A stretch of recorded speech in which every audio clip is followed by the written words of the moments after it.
On today's episode of Better Bad Ideas, we've got the Secretary of Labor, Laurie Chavez-DeRemer. You're going to really enjoy this show. We get down to the nitty and gritty on what's important to American workers, what the agenda is for unions, and what the challenges and trials and tribulations our American workers face. Let's get into it.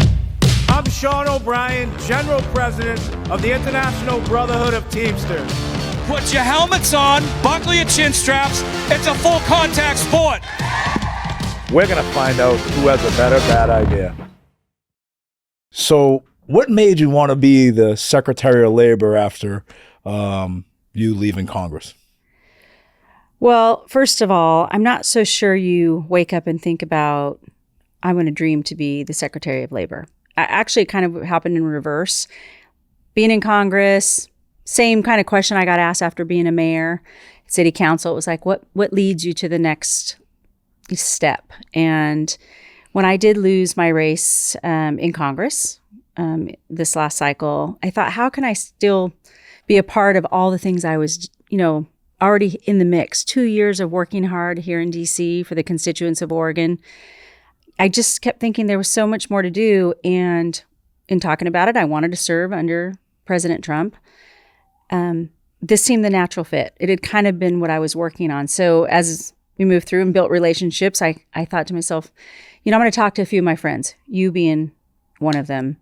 And that's kind of what started the ball rolling when I kept thinking of the work that was done, what was the best fit. Secretary of Labor seemed the most natural. Well, yeah, I think people realize too, through the Senate confirmation hearings, everybody knew your background, knew that you came from a working class family. Your dad's a retired Teamster. But I'm just confused. Like you weren't in high school going, I want to be the Secretary of Labor.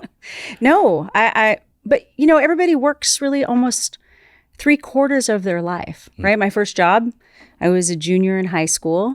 I packed peaches that first summer to earn extra gas money, be able to buy a uniform for sports in high school, and thought to myself, okay, labor touches so many different people. And again, when you compound that with what you do, as a mayor, you only care about business and the workforce to grow a community. You come to Congress, the first, few committees that I thought naturally I wanted to be on were transportation and infrastructure, education and workforce, agriculture. What is that? All labor-based. So yeah, coming from a Teamster family, being a business owner, it mattered in no matter where you're on the continuum. First job to retirement, labor seemed to matter. So yeah, it doesn't really make sense unless you put the pieces together. And you're like, it seems like everybody would want this job. And now. I remember after President Trump won, as you know, we didn't make it an official endorsement, but 65% of our members voted Republican. And my phone was blowing up right after the election with everybody and their mother who wanted to be the Secretary of Labor was calling my phone. People I didn't even know or never talked to. I don't think you've told me that. Yeah. And it even started before that because we negotiated the UPS agreement a couple of years ago. It's the richest settlement in private sector history, a $30 billion deal. And so after that, and it was a deal that we pushed very hard, pushed the employer extremely hard. We had a legitimate contract campaign, a 1-year plan, and we executed to a T. We had a great team, and we had our rank and file members that were involved. And what was so special about it is UPS is a major supplier of commerce to this country. So if we struck UPS, we would have literally stopped commerce throughout the whole United States to a certain extent. And why it was so important is when we got the deal done, people are like, how did you get that done without striking? And I'm like, sometimes the threat is actually more effective than the action. But I started sitting on all these joint labor management panels, which I've never done before. Right. And I'm sitting on these panels with law firms that have tried to destroy our members, have tried to destroy organizing in the labor movement. And prior to Trump winning the election over the summer, I'm sitting on these panels with union-busting law firms telling me how they're going to be the Secretary of Labor once Trump wins. And I'm like, over my dead fucking body, because, I'm sitting, I know them. Yeah. And then obviously when your hat was in the ring, I'm like, this is the answer. This is definitely the answer. We're going to push very hard, because I was sitting on one panel and this guy was I don't want to say his name. He was a proud piece of shit, like wanted to just destroy unions. And I'm like just going back and forth with him on this panel. It's supposed to be nice. And I'm trying to be really nice. I'm trying to be, You are nice. No, but I'm just trying to be professional. And then finally I said, buddy, whatever, go fuck yourself. Like, never going to happen. And so when your name came up, I'm like, this is a perfect fit. Frustrating part for me is, when you get someone like yourself who is going to do good work, and, we realize everybody has a boss, but your confirmation shouldn't have been as controversial as some other appointments in the administration. Were you surprised at that? I think the calendar probably played into it, time. Oftentimes, I didn't really know, to be honest, the confirmation process. It was interesting when the president nominated me and you kind of get assigned a team to kind of help you through the process. They would say, just want you to know, this is a real process. And I kept thinking, okay, how hard can it be? Well, it's not that it's hard as much as it is, there might be, things in the middle of the road that you're not expecting. It's treacherous, though. Yes, that's what I'm saying. So the process was a long process, almost 4 months. And as we moved through that and you saw some of the other nominees, they were more controversial for whatever reason. I think kind of initially some people said, oh, you'll be the least controversial, which I think I ended up still being. But the calendar played against. You got the second most Democratic support? Yes, I think Brooke Rollins, Secretary of Agriculture, and of course Marco, Secretary of State Marco Rubio had 99-0, which of course his line was great, right? If you don't like me, vote me out. If you like me, vote me in, which makes sense. I've heard someone say that before, right? That's right. So that being said, I think the calendar just, as things started to move through and I wasn't confirmed yet, there might have been a couple of protest votes that maybe I had earned some support and then they fell off. And but 67, I think, is 2/3. I think that's kind of a testament to where I find myself in a lot of negotiations. It's like we can find the low-hanging fruit. We can come to good policy decisions, common sense policy decisions. I don't think probably if you and I talked forever, we're not going to agree on everything, but we're going to agree on a lot more things if we talk long enough. That was always my kind of goal in Congress. Talk long enough without getting frustrated. I think we could probably come to some sort of agreements on I don't think most people realize what the process was to even get you nominated. Yeah, tell me all the secrets. Do you remember? Yeah. So I had to go to a meeting with my chief of staff down in Mar-a-Lago right after President Trump won. And we were going in there with the agenda to say, listen, you need to make this appointment of Laurie Chavez-DeRemer, and here's the reasons why. And I remember walking in there, and the President of the United States, he's very animated, and he's got 6 or 7 things going at the same time, always.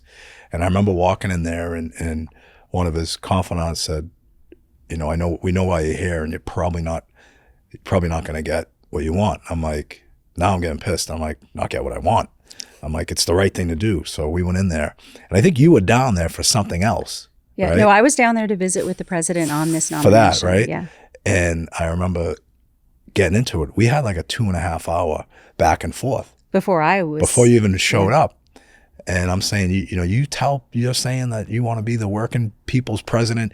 You want to represent working people. You like union people. I said, this is your opportunity to prove it. And I'll tell you what, we went round and around and around. And then he's like, is she here? Remember? And he's like, Chamberlain, the girl that works for me. Is Laurie here? Is she? Get her up here. It was chaos. And I'm like, I can't believe this. When you came in the room, we had to do that whole reenactment again. Yeah. And I don't think people realize. And at the end, he says, this is the right thing. 2 days later, he calls me on the phone before it's announced that you were going to be the nominee. And he calls me on the phone. I'm on an airplane. And the lady's telling me, shut your phone off. We're getting ready to take off. And I show her my phone like this. She goes, oh, okay. And he's like, hey, I'm getting killed. I'm getting killed for making her the nominee. I'm like, no, you're not. He goes, I know. I just wanted you to feel bad for a minute. And that was it. Yeah. He has a great sense of humor. And you've spent probably more time with the president than I had. But, I think probably some concern was that, is she going to be exactly what I want her to be? And I think actually I fit the mold perfectly, which is what he saw. He's a smart man. He's astute. He's paying attention, even if he has 6 or 7 things happening. He wants what's best for the country. He is the president for the working class, for the working men and women. And for him to piece that together, I think, well, he'll tell you, I don't have to say it. He says it's brilliant, right? Because Teamsters did vote for him. Teamsters did step up. A lot of union organized labor voted for President Trump because status quo wasn't working. I fit that in Congress. I worked hard to bring people together. And I think those 2 years paid off, visiting with you and really building on what you have done, and then painting the picture. I mean, I think that's really what it was.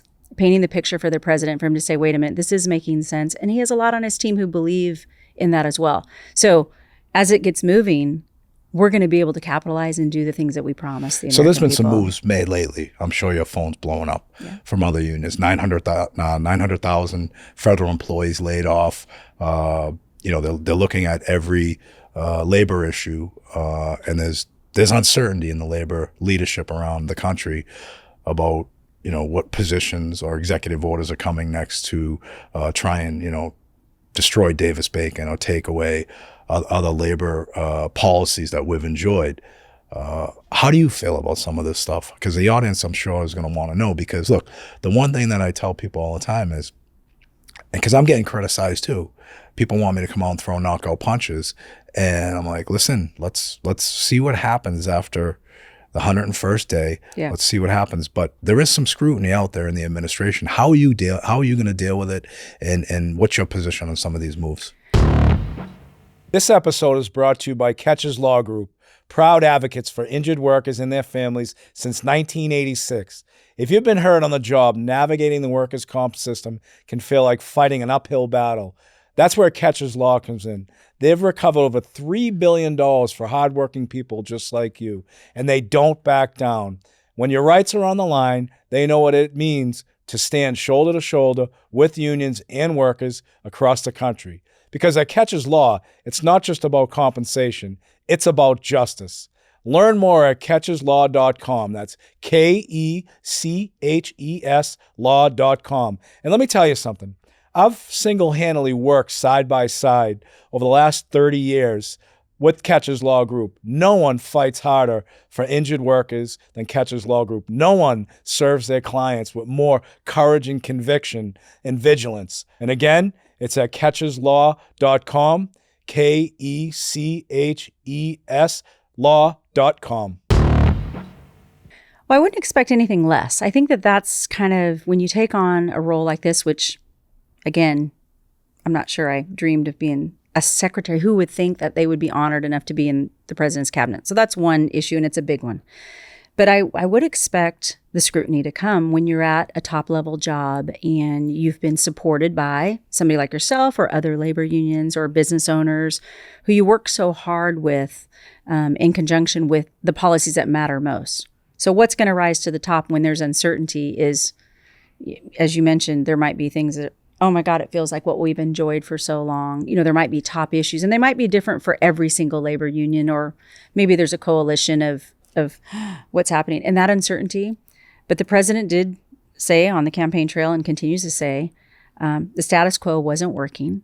What is going to work? But what I want to make sure that I'm focused on with the president is what I promised you and what I promised the American people was that I was going to be able to paint the picture on that was happening on the ground. And as we get started, I've only been since confirmation, I've been in the building 2.5 weeks. I know the president's been there, so I've kind of come in, not right at the beginning, but the executive orders are there. I want to make sure to visit with him and say, here's what's working, here's what's not. What's the vision for the labor market? Are we going to create all the jobs that we promised? Are we going to build back the workforce to fit the movement of manufacturing, the trades, wherever we are in the country, that it matters on the ground in those small communities. As a former mayor, I knew how important it was to do the ribbon cuttings. I knew how important it was for businesses to do business without having cumbersome regulations, but at the same time protect the American worker. And we know the core mission of the Department of Labor is to protect the American worker, protect the workforce, protect their rights and benefits in the workplace, making sure that we're creating more apprenticeships, educating the workforce, training them, and supplying at enough lead time to do the investments in those trainees so that we can build the workforce. Those are the concerns. So they come up. I visited with, again, unions who come to my office and they're nervous, uncertain, feel like, is this exactly what he said? What's happening? My goal and my promise was that always come talk to me. The open door policy is there.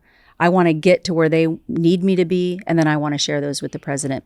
Is it going to take time, as you said? 100% it's going to take some time. So under the Clinton administration, I think under the Obama administration, and it was Democrat, obviously, there was a lot of rhetoric about we need smaller government, the government's too big. And that was two Democratic presidents taking that position. And they didn't follow through on it. Obviously, Biden didn't follow through on a smaller government. Finally, someone's, following through on what the promises that they said. Promises that were made with Clinton and Obama and others. But he's getting criticized on everything he does. And someone said to me the other day, if he cured cancer, people would be mad about it. Yeah. Right? He said that, I think, in the joint session of Congress. Oh, did he? Yeah, he kind of said, I could do anything up here that's going to benefit everybody, but somebody's going to criticize on one side or the other. But again, when you're at the pinnacle, when you're at the top, the only place to go is for somebody to want to knock you down. I do think it takes time to build the coalitions. I do think it takes time to get your footing. But the president has had one administration, and he's learned from that. Mm-hmm. And he's really gone full force on this one to say, wait, we aren't going to be the status quo. So the uncertainty comes from, if people want to call them cuts, streamlining, but we don't want to waste the American taxpayer's dollar. We want to make sure that it's going to the benefit of the American taxpayer. That uncertainty, if it's something that's new, it feels, and if it affects them personally at home, of course their voice is going to be louder because they're going to express maybe, if they're feeling, just a little uncertain and scared or whatever that is. And I just say, give it some time. Let us work through some of this process and make sure that the American taxpayer dollar is saved, and then we can reinvest it. I want to reinvest some of the saved money in apprenticeship programs. I want to reinvest in workforce training. That's what the Department of Labor wants to do, and assist my partners and my allies, and even maybe people who don't think that I was the best pick. I want to make sure that they understand that my open door is always there. Who was the pick then? If it wasn't you, who was it? Yeah, exactly. I don't know. Who would it be? Because if the status quo isn't what we don't want to go back to the old ways. We want to make sure that we're bringing the new blood, new faces, new ways of doing business. And look, we weren't thrilled with, I'll be upfront with you, we weren't thrilled with the recent appointment of the general counsel to the NLRB. We deal with that law firm she's coming from. There's a lot of concerns, and this was one of the times that we voiced our concerns publicly, saying, we don't support this. And you and I had a lot of conversations with the President of the United States, and we talked about the National Labor Relations Board. We talked about the National Labor Relations Act. And I think, if you remember correctly, we both had the same opinion that the NLRB is not user-friendly to workers. It's an antiquated process. And I know, as the general president of the Teamsters Union, we've had 200 strikes since 2022 when we took over. And the reason why is the majority of those strikes are we're striking for recognition. Right. And the reason why is we always try to avoid the National Labor Relations Board because it was cumbersome and you didn't get decisions right away. Now, we've gotten some good decisions out of there, but I think what we agreed to, and hopefully this is one thing that people need to hear this, because you took some heat at your confirmation hearing for some answers to questions. And I think now is a great time to clean them up. But people need to understand that we are advocating for a better NLRB on behalf of American workers when we're in that meeting. And you and I came up with a plan that says, hey, we should form a subcommittee of interested partners, regardless of where you stand, who you are, whether you're business, whether you're union. And let's figure out a system that's going to work for the American worker, and that's going to have a fast end result. And I don't think most people realize that, because, you know, when you say something, or you're on this podcast, or you're on a platform like a Senate hearing, people hear what they want to hear, and then they wordsmith, they pull, the clips, pull a couple Whatever clips, and it is what it is. But I want people to be clear and know that you are 100% supportive of an NLRB that works for American workers. Now, we're not thrilled with some of the choices, but if we're not having these conversations, and if we're not having dialogue, all we're going to do is sit in the sideline and critique. Right. I want to be at that table. And you're going to get more of what you kind of commented on in the first sentence was you had a system that didn't even work for you, and you had to be a part of that equation. What did you do? You avoided it. We'll fix it ourselves. So maybe the question would come up then, well, then what's the point? If you're going to avoid the system that has been put in place, is it really working? Is there a benefit? And clearly that wasn't the case. But the NLRB, independent of DOL, but still instrumental. Well, you're going to get blamed for it anyways. We're going to get blamed for it anyways. But there are parts that we cover some of the same issues, right? It really handles more of the, as you know, I don't have to explain to you.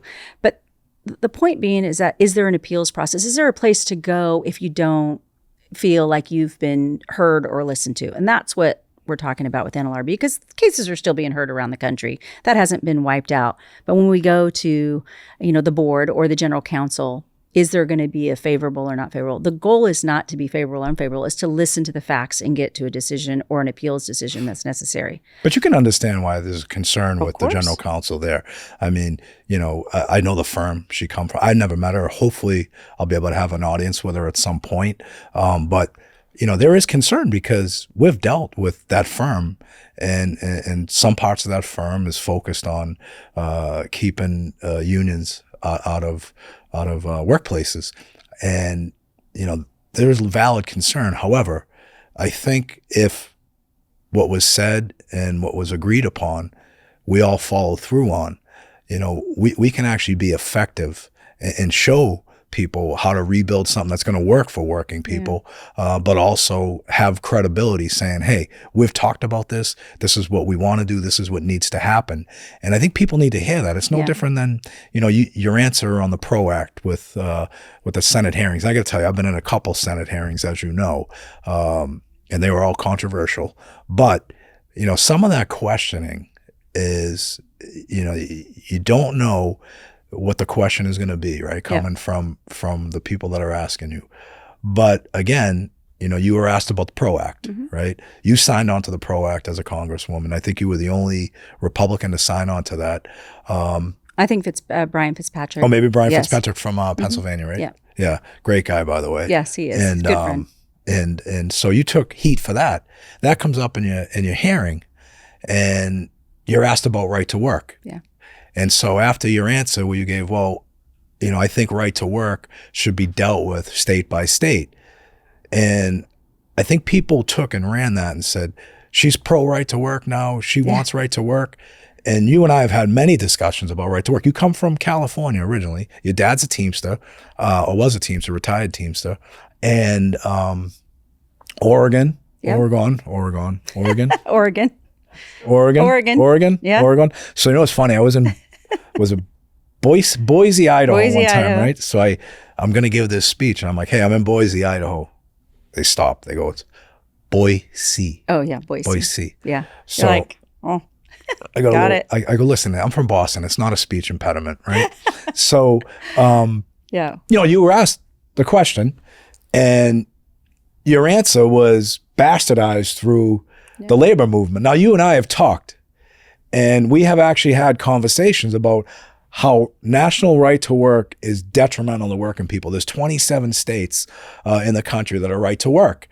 And I know for a fact that you're not an advocate for right to work. Right. I think your answer was, look, if there's going to be a fight about right to work, do it state by state. And I think you and I had a conversation one time. With the president as well. Right. And we had a conversation. We're like, look what happened in Michigan. Yeah. So I think people need to hear that as well, because The hearings are they're not one-sided, but in 2 hours, and every congressman's getting their 5-minute questions.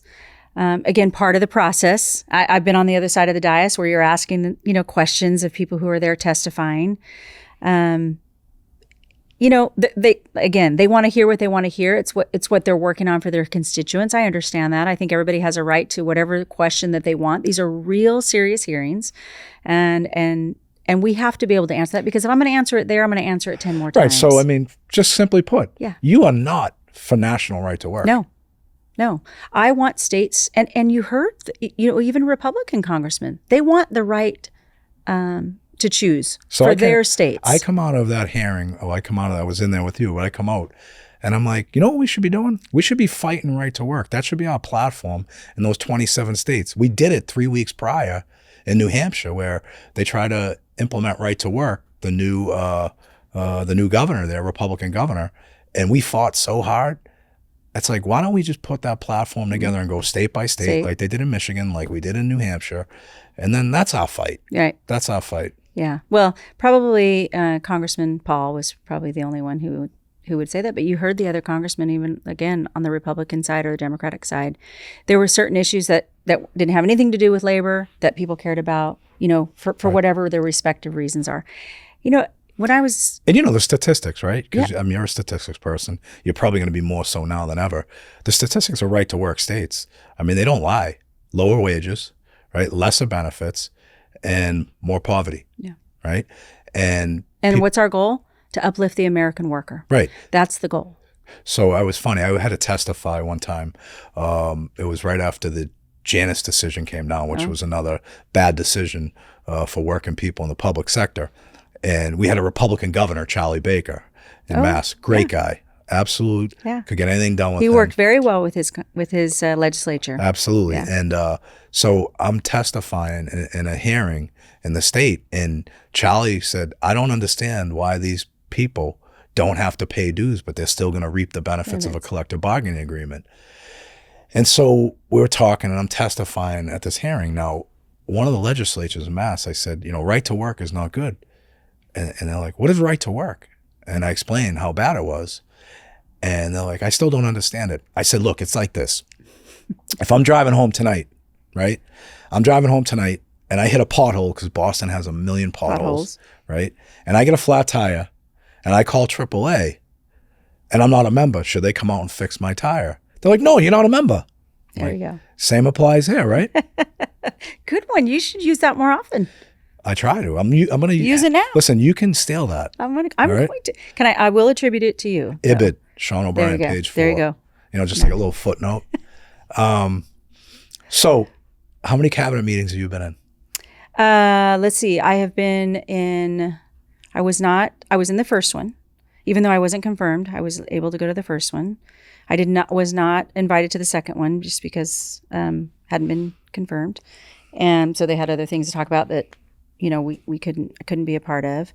And then my third one, I was on the phone because I don't know if I had my grandson last week. You're a grandmother. Congratulations. Grandma.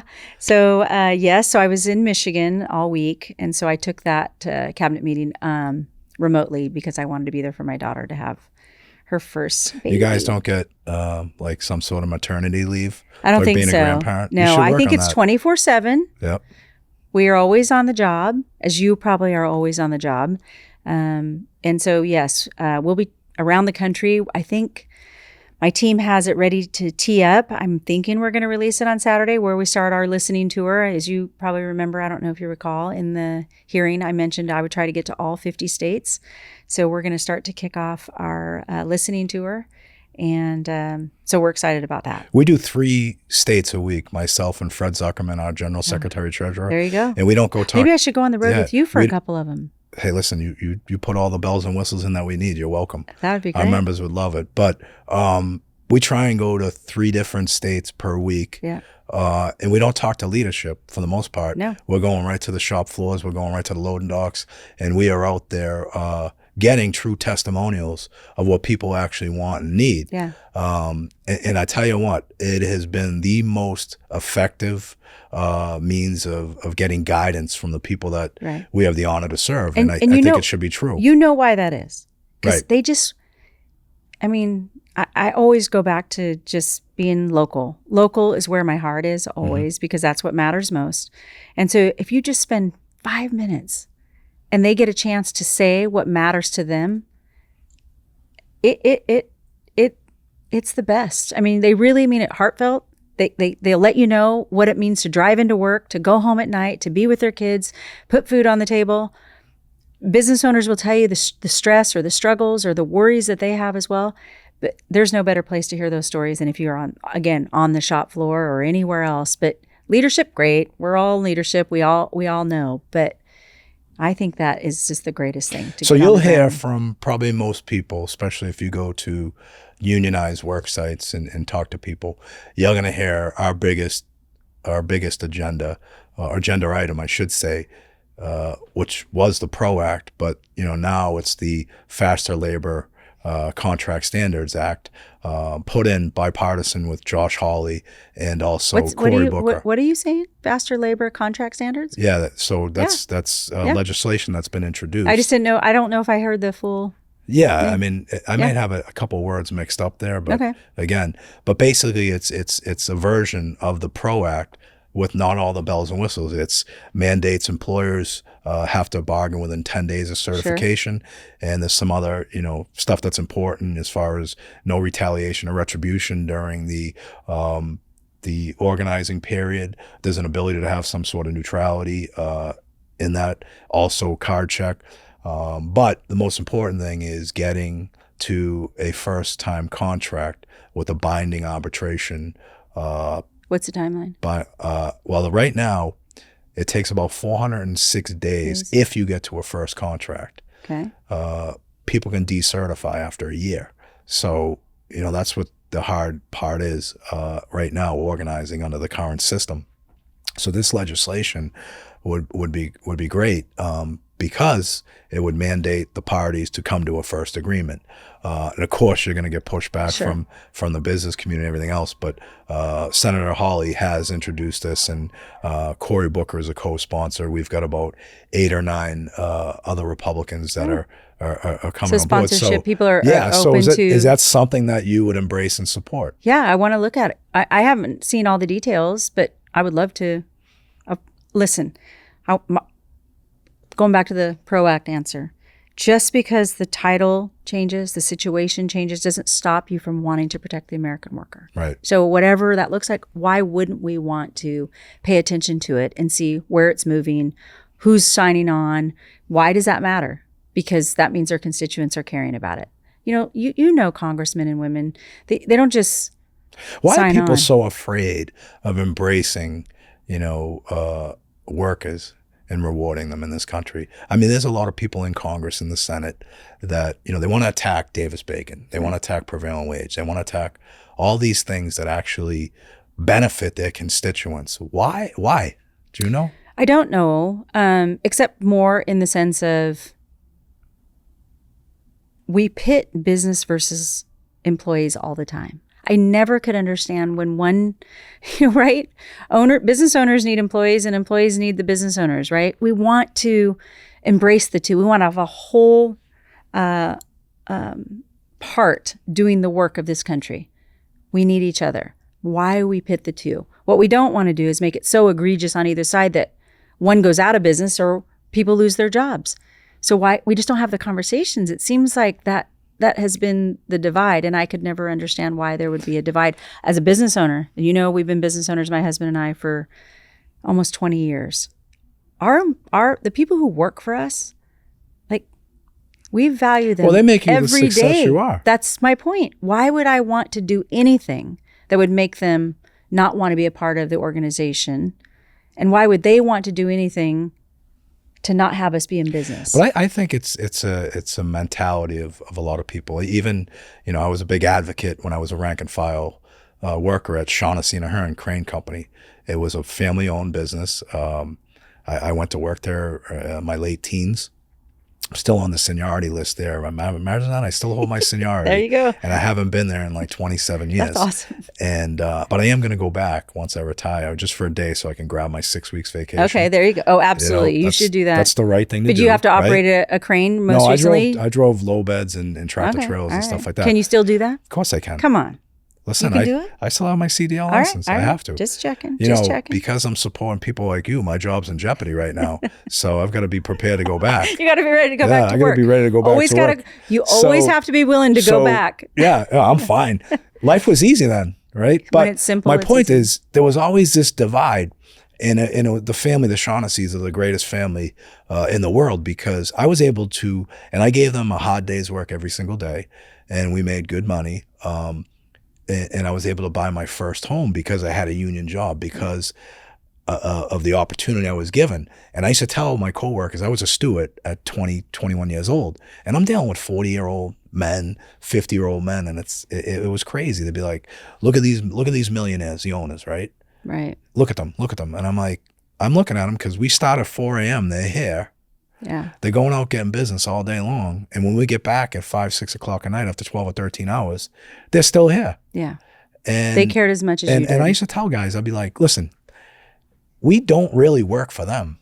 Yeah. They get us the opportunity. We're the ones that are going to provide the service and the professionalism and provide, a great Make the name. Make the name. That's right. And they're hiring us because of us, not because of any other word. It's how we do the job.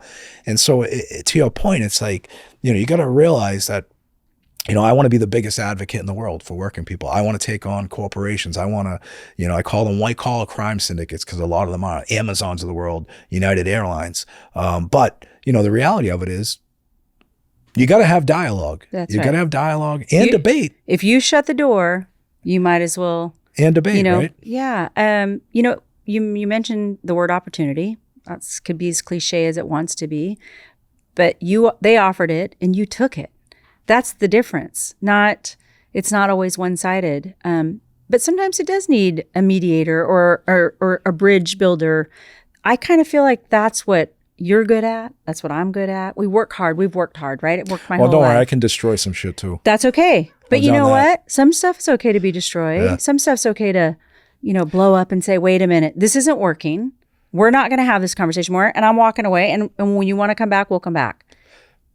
That's okay. I don't think that's a bad thing. Don't take offense to it. And I think, people, the recent appointments in the cabinet and everything else, how much autonomy does someone like you have over your department?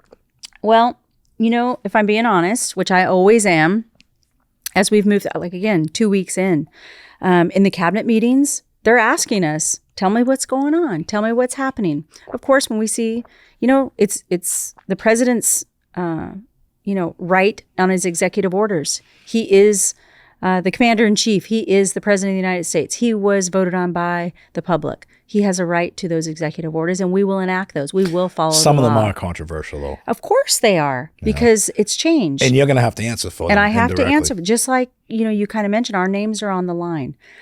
But I do really take stock in the fact that I believe the president when he says something.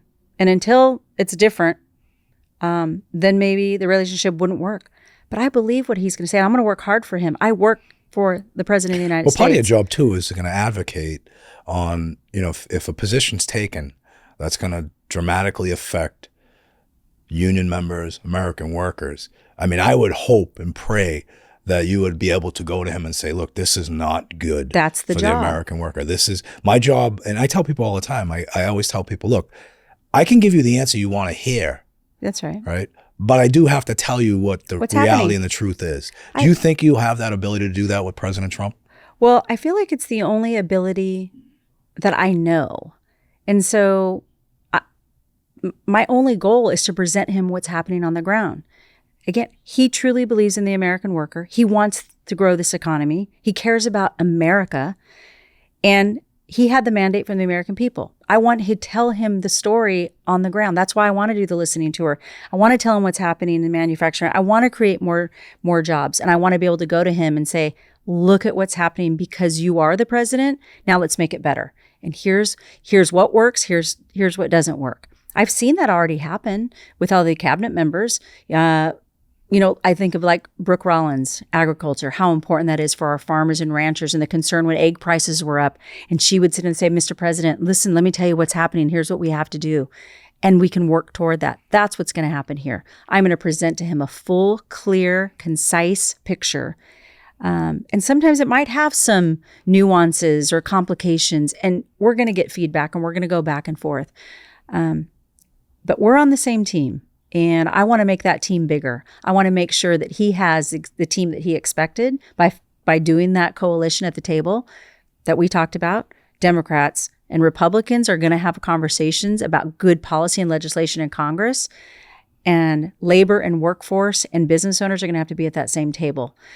And that's the picture that he's going to get from me. So do I feel like I can? Absolutely. Do I feel like he'll listen? Sure. And then we'll have our conversations about what we're going to put out there and what we're going to support. So when you were going around meeting with the senators and different people you needed to meet with, and I assumed that it was a little bit easier with the Republicans than it was the Democrats. Can you elaborate on any of that?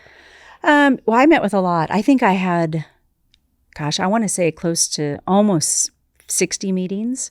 And on the committee, there was 23, I think. So, your first meetings we send out an email, get to have the conversation with, of course, who's on the committee. Mm-hmm. The chairman, of course, would get the first courtesy, Chairman Cassidy, and then the ranking member, Senator Sanders. And then we meet with most of the Republicans on the committee who didn't know me. I mean, a lot of people didn't know who I was. Thanks to you. And thanks to the president. You might regret this friendship at some point. But people didn't know who I was. I wasn't a face that had been on TV. I'd only been in Congress one term. From Oregon, people are like, who is this girl? Where is she coming from? What's her background? And not understanding. What's funny? You came, where were you the mayor? Happy Valley. Happy Valley. So I'm reading and I'm like, all right, where does someone come up with a name like Happy Valley? Yeah. And do you know how it comes out? It was because guys were drinking. That's right. Guys are drinking cider. It's so true. So in Happy Valley, singing, right? Yeah, they would sing, right? And so they would go into the town center, and talk about what the vision was for the community and the city. And so they would be drinking and go into the town hall in Happy Valley. These guys, it's fine drinking song names a city. I think that's great. In a state, that's great. Yes. That's the American way. That's the American way. So, but some of those, I mean, I made a lot of calls to a lot of senators. Yes, you did. And I was able to influence some of them to make the right decision. And in some conversations I had, and they really weren't controversial. It wasn't anti Chavez-DeRemer. Yeah. It was anti-Trump. Sure. It was anti-Republican. And I'm like, listen, you have a constituency that majority of my members, right, they probably live in somewhere where you're from. Don't you think you owe it to them to give them the best person for the job? And some of them really were very good. And, I know President Trump and Senator Schiff do not have a great relationship, but he says, look, if this is good for the American worker, if you believe in her, I'm going to vote for her, even though I'll probably take some heat for it. So you had people standing up like that, which I thought was good. But other people were just anti. They weren't going to give me a shot or a chance. And I remember saying, well, who's the logical choice? Yeah. Ed Markey. If not me, who? Senator Markey from my state. Yeah. Like I will not even talk to him right now. and I can't help you on this one. Yeah. I'm like, really? I'll let everybody know that. I go, who's the better choice? And then it's like, could he come up with an answer? No, they don't. Yeah. They don't come up with an answer, right? So then, fast forward, I think the State of the Union was right before your confirmation. Yes, like 2 days before, I think. Yeah. And I'm watching it, and look, whether you like them or you don't like them, everybody has their opinion, right? But what turned me off was, forget politics. When you have a 13-year-old cancer survivor 4 or 5 times getting acknowledged, right, for his battle, his courageous battle, and then you have a family that was victimized by a horrific crime, lose a daughter, and you can't stand and clap for them. I was brought up, listen, I have fights with people every single day. That's right. But if something happens to someone's family, or That's off the table. You have to show the some things are respect. untouchable, and that's when I really said, this is screwed up. Yeah, it's too much. This isn't about Democrat, Republican, or Independent anymore. This is just, it's insanity. Yeah. And that's why I was concerned, because I think your hearing was coming up right after that. It was 2 days later. And I'm like, is this going to be a sign? Or maybe it was a day later. Is this going to be a sign of like not doing the right thing by American people? Yeah, I think there's probably some concern there as well. You know, I went to State of the Union for President Biden. I was even a little disenfranchised when the First Lady stood up and they didn't stand. I mean, I stood up and clapped for First Lady Biden, and you know, respect for the office. People can say what they want. I know that we've gone and we've become, you know, people say more divided than we've ever been. And that might be true on some parts, but that tells me oftentimes, and, you know, we're also more together on other things. But yeah, it was a little much for me. I thought, really? This shouldn't be how it is. And I know there was, you know, probably some conversation on the other side. There were protests. They were all agreed they weren't going to do it. They were going to walk out. They were going to make all their, you know, constituents happy. And that's kind of where we've gone, where they've gone back to the social media and stuff to say, hey, did you see I protested? Yeah, it seems like a little nonsense. Do you think people want to see disrespect? That? I mean, the average person. Do you? You didn't like it. I didn't like it. The average person wants to root for the underdog. Yes. Right? They want to, you know, if there's I mean, look, think about this. You know, probably one of the most unfortunate things that have happened in my lifetime, our lifetime, was 9/11. Yeah, that's right. And it was such a horrific attack, and it was so tragic. So many lives were lost. The country came together. The country came together. That's right. You know, and it's like, that's the stuff that we just need to get back to New basics. New York came together more than it had ever. Marathon bombing in Boston. That's right. 2013. That's right. I mean, I never saw, and I grew up there my whole life, Boston as a city, Massachusetts as a state. Yeah. I've never seen anybody, any come together and be so proud. I remember I was a head of the Teamsters in Local 25 in Boston when that happened. And a girl I went to high school with reached out, this brilliant girl, Nadina, she's from India, great kid. And she's like, they're going to protest Crystal Campbell's funeral. And I said, what do you mean they're going to protest it? She's like, this Westboro Baptist Church is going to protest her funeral. So I wasn't a social media guy, still I'm not, but we put it out on Facebook that the city I grew up in, that this church is going to show up. We had 1,000 Teamsters show up, line the streets, and say, not today. And, you know, there was one protester that showed up, but he was escorted out pretty hard. Yeah, not today. And the police even said, you guys, thanks. We got this. But it's stuff like that's what we should be focused on, you know? There's too many good things that we can focus on. You know, post-COVID, you know, it felt like it took a while for the country to reopen, right? And I don't know if you feel this way. I in my mind still, it feels like we've lost 5 years of our life. And so when you go back and think about what do people want people to leave their house in the morning. They want to feel that they can lock the door and it's going to be safe. They want to go to work, have a great day at work, come home, be with their families, do whatever it is they want to do. And it's very simple. You just said to me earlier, it was the simple times if we had to go back before it became complicated. Right. Some of the best times in my life, and I'm a little older than you. I think we talked about this, but best times in my life. I'm probably more mature though. No, absolutely not. That is not a true statement, no? And you know it. Mm-mm. We've agreed on this already. Probably. I like Sean better than you, anyways. Oh, by the way, I told him I was on my way over here. He told me to tell you hello. Yeah, COVID. I mean, the only bad thing about COVID being over is you can't day drink 3 days a week from home. You got to go back to work. Yeah. Go back to work. Yeah. But you know, the simple times are the times that do bring people together. You go back to baseline and say, wait a minute, what matters? Oh, yeah, the country matters. When things happen like that, it matters. America matters. I think we're kind of there today. It's time to build back America, believe in America, and support each other. Well, I think that's a great point because you look at COVID, it's probably one of the toughest times we've all experienced, the uncertainty. You know, I've got my own opinions on COVID. I got my own opinions on masks and vaccinations and everything else. But one thing that is crystal clear to me, and I think to everybody, my union, the Teamsters Union, all of our members were essential workers. We provided goods and services through this entire country. And we actually showed, just like many other unions, how valuable we were. Our members went to work every day with total disregard for the safety of themselves and their family. And we lost members. They died. They passed away. And I really thought that people would remember that. I really thought people would be like, hey, if it wasn't for the American workers keeping this country going, then, we should reward them. And I honestly thought, maybe I was a little naive, that this would be something, this would be a memory that didn't fade so quick. Yeah. And then you have companies like Amazon, right, that totally destroy their workers every single day. And we're organizing them, and people are hitting that send button, but they don't realize what's happening for them to get that packages. And Amazon's going to be our biggest fight going on. And, I think people want to know, like, where does the Secretary of Labor stand on, these workers that sacrificed so much during COVID? And now we've got a whole new group of workers that are trying to organize at the largest company in the world, who is probably the second largest economy globally, right? Where does the Secretary of Labor stand when it comes to Amazon? Well, I mean, I think it doesn't change no matter what company you're talking about.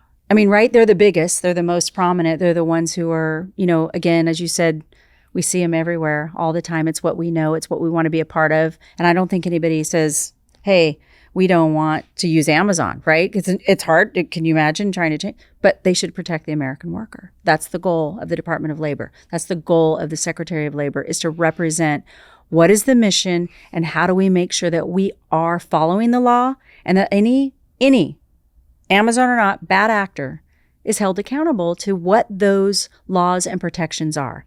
I don't think that should be lost on any company. And you're going to, if they're the elephant, or they're the big dog, or they're the ones, of course, that's where the loudest and the most focus is going to be.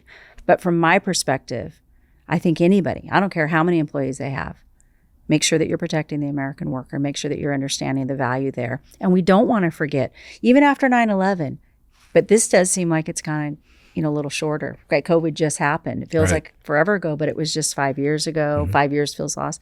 I mean, I look at, as we talked about 9/11, how many people forgot about coming together then? Right. Why do we have a short-term memory about being Americans first and making sure that we're, the people who live here, the people who work hard here should be valued? That's my goal. And that's going to be my goal every day, to work hard, never close my door. I don't care how bad it gets. People are going to push back. That's what they're supposed to do. Have you gotten any pushback now? I'll be on the job 2.5 weeks. No, people want to come in and check in. People want to know where they stand, because legislation's happening, Congress is in, we had the CR, everybody's worried about, funding of the government, and then it's the next thing and the next thing, and people's priorities are in place. I want to make sure that I'm understanding what their priorities are, that their voices still matters, that they know that they can come in and see me. I'll take any call. I'll have any open door policy. Now, if you're going to be obnoxious and rude, and people are going to be rude just because, come on. If we're going to keep the door open. You're going to fire back? Yeah, I can't. I won't have a choice. Do you have a swear jar in your office? Yeah, I do. Do you? I try not to. I try to be respectful. It's a funny story, because I do maybe, F-bomb here or there? Yeah, I try not to. I don't want to offend anybody, but I can get fired up. And a couple of, I was a mayor for 8 years. So you meet all kinds of mayors. And some of my mayors, if we were out, socializing, I might, curse here and there. And they'd be like, you know what, one of these times, if you don't settle down, you're going to get on that dais and you're going to use bad language in front of the public. I'm like, that's never going to happen. I'm going to be calm. What's been the toughest part of, you referenced that you're in politics, you were a city councilor, then you were a mayor, congresswoman, now Secretary of Labor. What has been the toughest part of being in politics as it relates to family? Yep. I'm glad that you added that last. It's funny, I didn't know what these questions were going to be. We have not talked about this interview. I thought you. That's the beauty of podcasts. My answer was going to be mainstream family. media is dead. Mainstream media is dead. Yeah. My answer was going to be, I thought you were going to end it with, what's your toughest part? Would have been how hard it is on your family. They take the heat. I don't read the nonsense that happens. People on social media want to just, it's awful what people say behind the keyboard. I'm amazed still to this day how disrespectful people can be. But I don't read it. I have a good team who says, don't read it. Don't ever read it. But you can't answer. My guy Will over here. You can't answer back because it just is nonsense. But it's hard when your family reads it. So recently, I've been getting attacked by the You? far left. But they won't say it. imagine Listen, why. they won't say it to your face. So I No, don't- they never will. So I'm getting attacked by the far left and some on the far right as well. So you're in a good spot then. And it's crazy. But, my girlfriend, she's very protective. You've met her. Yep. She says to say hello, by the way. She starts firing back at certain Feisty. people. Yeah. And I'm like, whoa. Stop. Don't even engage. No. Don't engage. Because you can't win. The only thing that bothers me is like sometimes we have a human side to us, right? Yeah. And look, we're in the jobs. We signed up for this. Yep. We're going to get criticized. We're going to get scrutinized. But I'm not going to let anybody demoralize either. No. The worst thing for me is when you post something about your family. Yep. Like I have 2 boys I'm so proud of. I've got a great mother that's still alive. She's one of the most important people in my lives. I've got a great partner. So that's great. I like to share that stuff because I want people to see a human Sure. side. But recently I shared a picture of my family and some asshole starts talking all kinds of shit. Yep. And it was funny. People love to deliver you bad news. Yes. Like I have these couple of people that always want to send me negative shit that's being said about me. And I'm like, Don't tell me. Send me some positive shit, will you? But I was amazed that, and I was actually, it made me feel good because when they started attacking me over a post I put on my family, Yeah. I had people I didn't even know saying, you classless piece of shit. Thank you. And all this stuff. And I'm like, all right, I'll read this. This is fun. That's right. You have other advocates This that is you great. didn't know Yeah. who will speak up on But your behalf. 99% of the people won't stick up for you. And it's funny. I don't care about that. But, it's like when people go, did you see what they said about you on Facebook? I'm like, no. Oh, I'll send it to you. Yeah, no thanks. Don't. Please don't. Yeah. Please don't. Yeah. And I'll say, did you defend me? Did you say anything? Well, no. I'm like, okay, great, no problem. But that's the toughest part. It is hard because when you do have kids, or you don't want to put your family at risk either. No. So you can't put too much. You can't put anything where you want to post what you think is I just had a grandson. I want to, and it's a risk to do it, to put their names or where they live or any of that, because if anybody is protesting anybody else, you're in the line of fire. Yeah, Sean, my husband, we've been married for 34 years going on, and been together almost 40 years. So we've grown up together, and he was my biggest advocate. He'll defend me to the end. He's like, I'm putting my address. I'm saying, come on. He's got massive hands, Come on. too. Yes, he does. I knew he'd grown to those hands Yeah. when we were 14. Those things are massive. Yeah. If you get hit by them, Yeah, that's you're right. not getting up for a couple of days. That's right. And so he says, come on if they're coming. Because I'm telling you, I'm going to find out who that person is. And I'm like, listen. Yeah, no, it's tough. It's tough. It is It's tough being a partner Yeah. to people like us because, you're so loyal to one another and you want to defend and stick up for each other. But in a world not like worth today, I mean, people can say whatever they want without any consequences. Yeah. I mean, just the way we were brought up or I was brought up, it's great to have an opinion. It's great to But be have a accountable voice, for it. Because if but somebody says, be respectful. Be respectful. Be respectful and make certain that you're on point when you say it because Yeah. you're going to have to defend that the rest of your life. That's right. Or take the lashing, right? Take the beating if it says something obnoxious, but at least you knew who it was. You know what? I think about this. I can be behind a keyboard too. I would never, for anybody who I did not agree with or like, I would never ever say what I see that is put on social media. So I would never do that to somebody I else. said to someone recently, and I hope I should probably patent this because I think it's a great idea.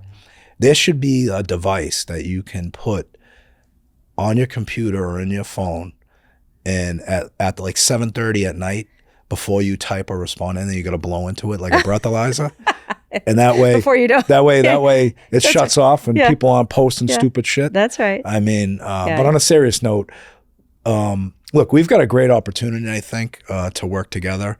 I think there's been a lot of dialogue about the American worker. There's a lot of concern, as we talked about earlier. What do you think is going to be one of your biggest uphill battles when it comes to your job? Well, I think actually what I think is going to be an uphill battle, not so much when I come to the job, because the job is going to happen. The job's going to go fast. We're going to work every day. I know this president, he works nonstop. You work nonstop. I work nonstop. It's kind of what we like to do. But we have a lot to build in this country. I want to make sure that we have the workforce right here in America, that we're ready to go. And so I want to make sure we start that tour, that I build coalitions. I was talking to my team the What does other that day. tour look like? So what do you envision that Okay, tour? so I envision, so this is kind of Are you going to workplaces? Are you going Yeah. to businesses? Or what are you doing? all of the above, on the ground, talking to the worker, watching them work. What is their daily life look like? And now then you know when you're coming to the workplaces, these I employers are going to know. be on their best behavior. Yeah, but we want to talk to the worker Because some of them have themselves. diabetes. Fair enough. But here's what I envision. Again, I go back to the local side of it. Whether we're talking community colleges, whether we're talking apprenticeships, whether we're talking about on the training facilities, labor facilities, and we're seeing who's in the pipeline coming out. Are we going to have enough of those workers? And then working with the other agency heads about saying, okay, we're going to build that facility there. Are we in the pipeline to make sure we have the workers ready to go on the ground? Because we open up and then we don't have enough workers. So I want to have this almost a landing team that's getting out there ahead of the game, talking to the community, talking to the businesses, talking to the unions, talking to everybody else and saying, what do you need? When do you need them? And how are we going to open those front doors so that we know that there's the workforce ready to go? And then, of course, working with Congress, making sure that we have the appropriations and making sure we have the funding in place to do just that. So while that might seem just kind of boring and trivial, on the ground it matters. It really matters to the local communities, the rural parts of the country that have kind of been ignored. And I want to make sure that they're getting the attention that they need as well. So I can't wait to get on the ground. I can't wait to get out to all 50 states, understanding what matters. That's why when we talked about the senators, as a freshman member, I don't know all the senators, but when you hear them talk about their state as a whole, they really can share their stories. And now I want to get there and I want to be with them on the ground. Democrat or Republican, but I want to be on the ground to make sure that we're building that workforce. So the administration has taken a real aggressive approach to immigration, right? Illegal immigrants. You come from, your father's from Mexico? No, no. First generation. Your dad's first generation? No, my dad is not first generation. He is third generation. Okay. So, but my grandmother's family came from Mexico. And she came over as just a young baby, but her brothers and sisters were born there. My grandfather as well. And so, what's important is that we are a country built on immigration, but legal immigration matters. I think the number one thing the president has done is secure that border. And again, shouldn't have been a partisan issue. It should be a national security issue. We should not have let the past administration do what they have done by not knowing who was coming into this country. We all agree we're all products of immigrants somewhere, somehow. Of course. And I've said this publicly and I'll stand by it. No one should come into the greatest country in the world with an agenda to commit crimes, sell drugs, That's right. or traffic people. That's right. And that's what's happening. Right. And that needed to be cleaned up. And I think everybody So can have you agree with taken that. any scrutiny because you do, your dad, your grandparents are from Sure. Mexico? People will say, gosh, your family's, heritage, you're from Mexico. How could you say this to the Mexican people? I love the Mexican people. I want people to be a part of this country. I want anybody who wants to come here legally. That is what we want in this country. There's no other country that I've ever been to that I can't stay, right? You have to be able to be there legally. We want to make sure that we're enforcing that. And I support the president on that 100%. And then when we're talking about immigration and we're talking about, securing the border, they get conflated because it's political. It's easy to conflate the two and say, well, if you want to secure the border, then you hate immigrants. That is BS. Everybody understands that that's BS.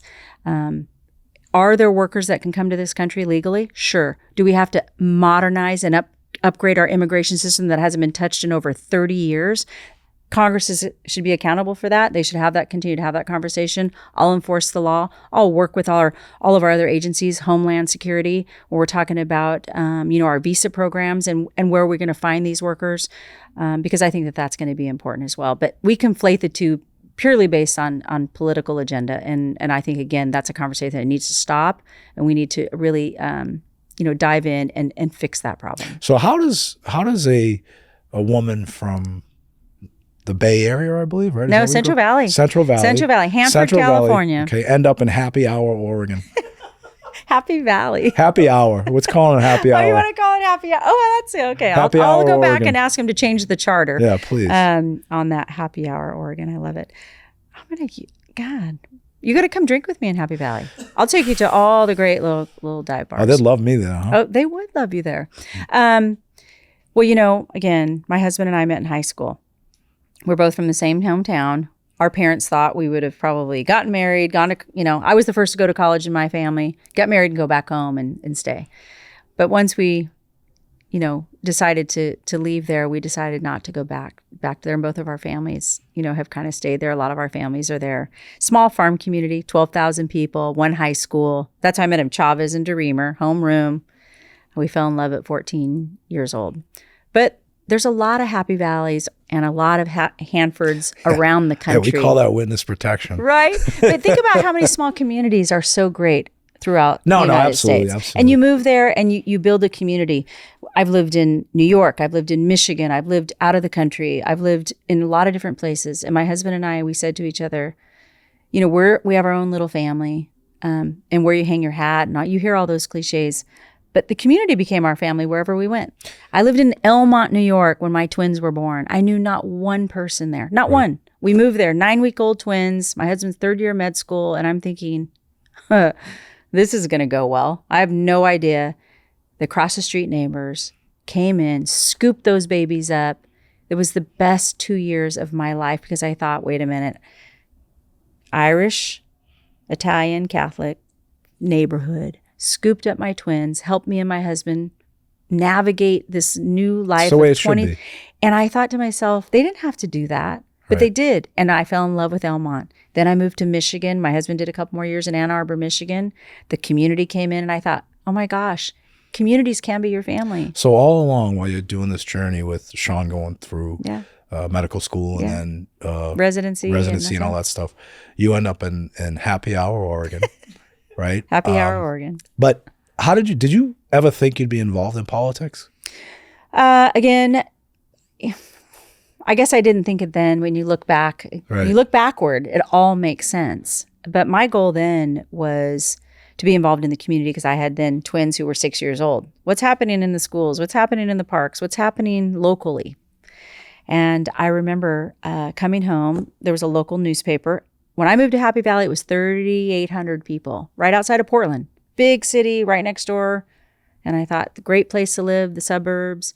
Far enough away from the city. Far enough away from the city. We had not a pot to piss in. We didn't own a house. We were hundreds of $1,000s in debt. We have twin girls that are 6 years old. You're like the American worker right now back then. Seriously. And Sean was working weekends to pay off our debt from medical school, all the above. And I was staying home to raise the twins. So you make sacrifices. But I came home and I told him, I'm like, hey, look, I opened up the newspaper, the little local paper, and I said, there's a city council position open. Somebody retired. And out of his mouth, he's looking at me, he's like, what would you know about running a city? How would you know how to do that? That sounds like a challenge. And I said, well, I have my degree in business. I've put you through medical school. I'm raising twin girls. I'm pretty sure I could figure out how to run a city. So I went down and I applied. And the mayor at that time did not appoint me. And I thought, that's rude. That's rude because he didn't know who I was, small town. So I said, fine. I'll do all these other things. I raised $10,000 for the 4th of July. I was all about getting involved. And then I said, I'll run for city council. I don't need to be appointed. I'll run. And I won that election. And then I won again and then was elected mayor. And it's kind of as we moved through. But how was it being mayor? I loved being the mayor. I really did. It was a volunteer position. By the time I was done, it was a 40-hour-a-week volunteer mayor. Because when you say volunteer, what do you mean? Not getting paid, $0. Really? Yep. How do you get anything done? Yeah. Well, this is because I spent 40 hours a week doing it. Because I cared about Happy Valley, Happy Hour. Happy Hour. I wanted to make sure I was advocating. We couldn't even afford a lobbyist. I was in Salem, Oregon at the Capitol, lobbying. I'd come to D.C. twice a year and say, wait a minute, I care about local stuff. I'd come and talk to all of our senators and I'd lobby on the Hill. And that's where it started, where I'm like, wait a minute, this is where the federal government's not understanding what's happening on the ground. That's why I'm running for Congress. So a lot of things lined up. So when I look backward, it makes sense. I'm not so sure looking forward that I knew this is where I'd end up. So you're a new grandmother, first grandchild. Yeah. How old? He's was born last Saturday. He's a week old. Oh, he's old enough to watch himself. Right. He's so cute. He's perfect. So there's a theory out there, and I think my mother would probably agree to this, that if she ever knew how much she would love, how much she was going to love her grandchildren, she would have never had children, just grandchildren. Just grandchildren. Yeah. You can spoil it. Well, I was there for a week, and I hated to leave and come back. But my daughter texted me this morning and sent me the picture this morning and said, he gained several ounces. He's doing great. Family's doing good. And he's going to be perfect. I'll make sure I get some trips in to visit. You have two twin daughters? Twin daughters, yep. Right? 30 years old, 31? Yep, 30 years old. Great. They'll be 31 this year. Great. And they're making their way in the world and they're doing great things. And, I told her when I left, I said, oh my God, I'm going to cry when I leave this little guy. I just want to see him all the time. And she was sad. And she says, oh my God, I'm so nervous. I'm not going to know what to do. I was like, yeah, you will. You'll figure it out. Well, congratulations on Thank that. you. And I got one last question for you. When we strike Amazon again, will you walk that picket line with us? I will be by your side. Great. Thank you very much. Thank I you. appreciate it.